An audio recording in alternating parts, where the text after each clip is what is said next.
When we were presented with this project, I was at a loss. It was very hard for me to be vulnerable and discuss things that are deep down. Growing up, I lived in what was referred to as like a bubble. Basically, most people were in the same socioeconomic status, religion, race, and therefore I grew up thinking like the whole world was like that, uh, like my community, which obviously I would later learn is not at all true, but there were very few people in my life growing up that did not fit this same framework of people. So, as I was thinking, what was I going to put into my knapsack? I immediately thought of a few things, even though it was a little challenging, um, of things that once I stepped out of my bubble, realized what I had that was so different from the world. And those are what I'm going to share with you guys today. So, my first item from my artifacts would have to be this quote or song by Doris Day. I love you, a bushel and a peck, and a hug around the neck. To me, family is one of the most important things. They are the people that created me, raised me, and shaped me into the person I am today. This quote was sang to me every time I spoke to my great grandmother, who lived until she was 99 years old. She passed away 2 years ago in 2018, and I was the very last person to speak to her before she passed away. And the very last thing that she ever said to me was this quote, and I hold that so close to my heart. Towards the end of her life, I called her every single day, just because, why not? Towards the end of her life, she would always end every single conversation that I had with her by singing this song. She would tell me that this song represented our relationship, and even though she lived in Florida and I didn't get to see her all the time, she still loved me and her children and grandchildren and other great grandchildren so much, and was always there if we needed a hug, a shoulder to cry on, someone to listen to, our English speech or whatever, if we just needed an extra ear besides our parents. So every time I hear this song or see this quote, I always think about her and the last conversation that I ever had with her. Since I was the very last person to speak with her, my family gave me the privilege of speaking at her funeral, which is really hard for me. I learned so much from my great grandmother, who I called Granu. She had so many years of wisdom, experiences, being that she lived 9 decades, almost 10. Because I was her only granddaughter and only great granddaughter and oldest great grandchild, I always took it upon myself to, not make it. It's not hard to pick up the phone and call her every day, and I know that she really appreciated it, and was very happy that she got to live and see as many milestones for myself as well as my brother and 2 cousins, because not everybody gets to witness that, so that's pretty cool. So, going off that, my grandma, who was the daughter of my great grandmother, died 9 years before my great grandmother passed away. So, unfortunately, my great grandma had to witness her own daughter pass away, which I can't even imagine what she felt. But as a 9-year-old little girl who literally just lost her biggest role model, that was one of the most difficult things for me. My grandma fought a rare form of leukemia. It came and she fought it like a warrior, but unfortunately she did not win. As a little girl, I just remember my grandma getting really sick, and then all of a sudden she just wasn't there anymore. And I cherish the 9 years that I had with her, because I've met family members since her passing who have said, wow, you hold so many qualities from your grandmother Elaine, or wow, you are so much like your grandmother. She would be so proud of you. And that is why This is so special to me. So when I was little, I would always be so excited to show my grandma my yearbooks. And the first about 2 or 3 years, she would also sign my yearbook. So I had her write a letter in my yearbook. So it's in her handwriting, which is super special, and she just kind of says that she's so proud of me and all the great things I do, and like will forever be proud of me.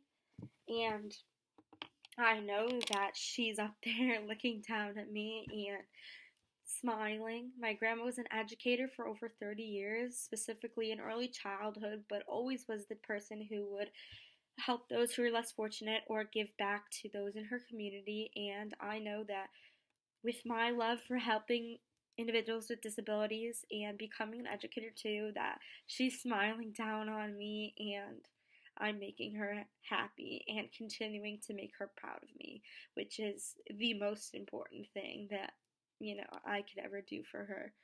Not only was she somebody who instilled giving back to my community, but also my religion, Judaism, which is where this little charm plays in.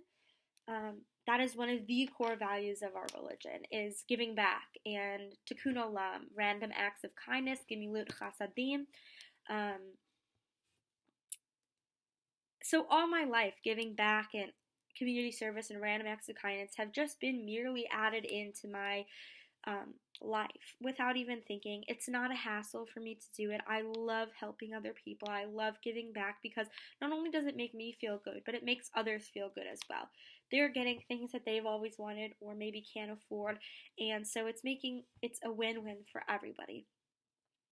Going along with my religion, I grew up in an area where most people were Jewish around me, but as I got older and went to college, I first went to University of Iowa and for a semester and now Illinois State, I have really realized how uneducated and ignorant people are. I've gotten asked crazy questions or been told, hey, you're actually kind of normal. I didn't know Jewish people were normal. Or people will schedule tests, events, big things on Jewish holidays simply because it doesn't affect a large enough group of people. This year, actually, at Illinois State, I spoke out because I couldn't take it anymore. Growing up in such an area where things were accepted, we got school off for Jewish holidays and Christian holidays, and everything was inclusive. You can't pride yourself on being an inclusive campus if you're not going to really follow it. So I went to the Dean of Students and the director of Greek life, and I kind of just spoke out about how if you pride yourself on being an inclusive campus, you better sure as heck be inclusive to everyone. So I never imagined, like, when I was little and people would be like, oh, did you face adversity or anti-Semitism or whatnot? I always would say no, because it was true, like, I didn't. But as I've gotten older, I realized that it happens, and, like, you can't take it personally, but you can stand up and fight for what you believe in.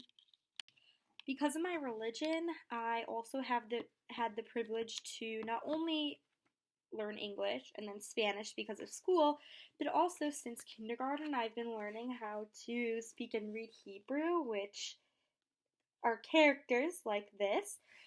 Each character has a letter or sound according to the character, and this helps me to communicate with my family that lives in Israel. My grandpa, that's one of the languages that he speaks, and it also just allows me to actually understand what I'm praying about. So when I'm in synagogue or temple, I am not just saying prayers out of memory, but I'm also saying prayers and actually understanding what they mean. So that's another cool thing about me. Not only do I have family in Israel, which I got the privilege to meet last year, but I have family all over America as well. My family is pretty big and extremely close. I see my mom's family about twice or three times a year because they live in Memphis, St. Louis, Florida, and Cincinnati. Here's another picture. This is me and my cousin. Growing up, I have about 10 first cousins, but I also have 3 second cousins who we consider just the same as our first cousins. Many people are not very extremely close with their cousins, let alone their second cousins, but to me, there is no difference. This is my second cousin, Megan. She's literally my best friend and the sister I never had. I FaceTime her every single day, if not 3, 4, 5 times a day, just because we're the same age. She's in college also, and she's literally like a friend that I was forced to have, but she's my cousin, so it's even luckier that we're related. So I just think that's a cool thing that I know my first cousins, second cousins, and am so close with them, and get the privilege to see them 2, 3, 4 times a year as well. So, with family comes medical history, which for my family, mental health issues are a prominent thing on the list of medical history.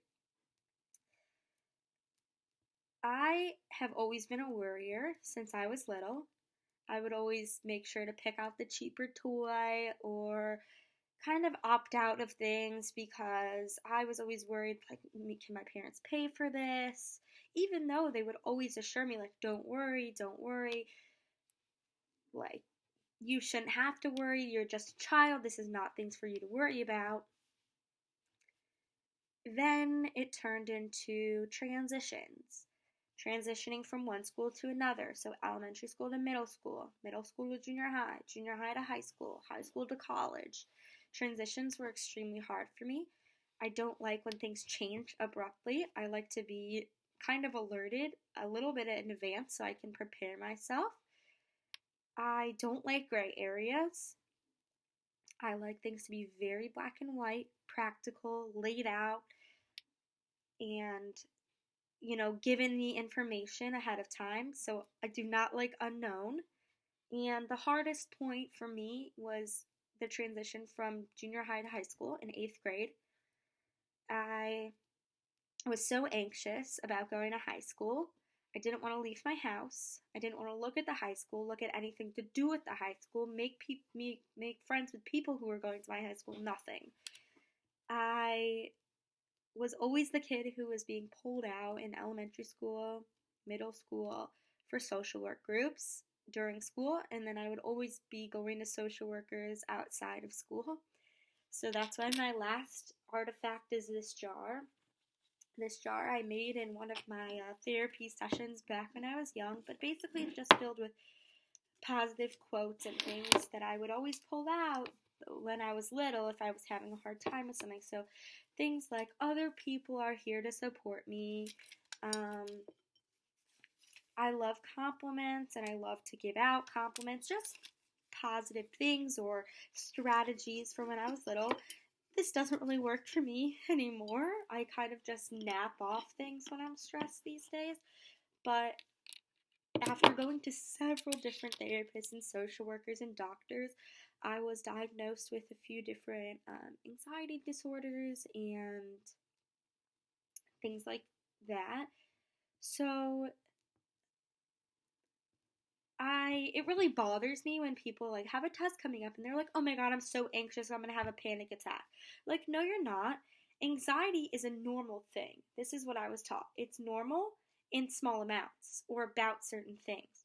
But when it becomes life altering, like it was for me in 8th grade, when I literally could not leave my house because I was so anxious about things, that is when you have panic attacks, and that is when you go to see specialists and doctors about what's going on, and that is when you really have real intense anxiety. Sure, there are things that cause little anxieties in life, like a test or riding a bike for the first time, but some anxieties are good, so it's okay to have anxiety, and these are things that I've learned through the years. Now, I have many coping strategies that I have for myself now. Anxiety is still a huge part of my life in social situations, transitions, when things are unknown, but I'm working through it.